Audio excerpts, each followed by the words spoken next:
Salut à tous, qui dit mondial de l'automobile dit forcément constructeur français. Aujourd'hui nous nous intéressons à Peugeot, c'est du classique à travers le RCZ restylé, mais aussi à un fidèle compagnon du mondial de l'auto, la Neoma Roadster du Lumineo. On nous présente Neoma, qui est notre nouveau modèle, qui est une vraie voiture urbaine, 2,69 m de long, donc très courte, de 4 places, 100% électrique. La facilité de chargement, donc un petit capot, une prise la plus simple actuellement. On a la particularité d'être très espacé, le passager et moi-même, pour augmenter cette impression de volume alors qu'on est dans un habitacle résolument petit. Donc c'est une vraie volonté de notre part de compenser la petite taille de cette voiture en écartant les deux personnes. On voit, c'est vrai qu'on ne se gêne pas du tout et ça renforce l'impression de taille. On a 46 chevaux, on a 50 quasiment en pic, ce qui permet d'avoir des accélérations d'insertion dans le trafic tout à fait bonnes. On a à peu près 140 km d'autonomie, ce qui est raisonnable pour un usage urbain. Et après ça dépend aussi un peu de l'utilisation, on peut faire plus, on peut faire moins en fonction de l'usage qu'on en a. Très facile d'utilisation pour tout ce qui est embouteillage, parce que c'est une voiture de ville, donc frein, accélérateur, pas de consommation, pas de bruit, rien du tout en stationnement, pas de stop and go, le moteur au démarre ou ce genre de choses.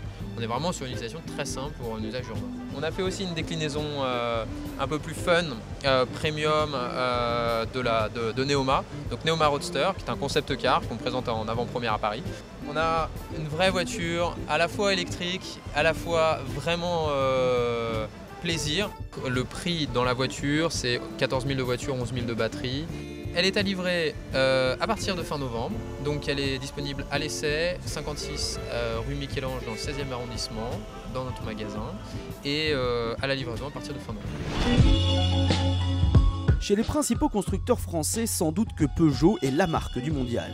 Déçu des ventes de l'année passée, le salon est donc un bon moyen pour faire marcher les bons de commande, mais aussi pour montrer aux clients fidèles comme aux curieux que l'on a des idées derrière la tête et que les valeurs, ce sont les valeurs. Prenons par exemple la RCZ.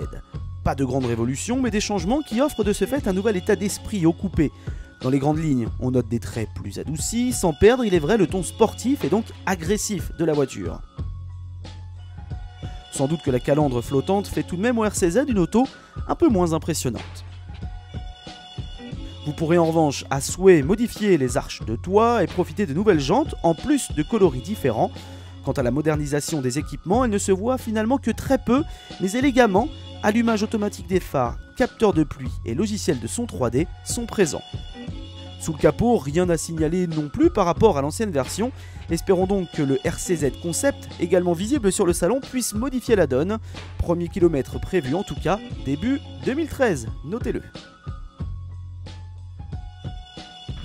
Demain, avant de se faire taper sur les doigts, surtout avant que le salon ne ferme, on s'intéresse à une marque forcément prestigieuse. Nous irons du côté de chez Porsche pour une spéciale de la firme allemande.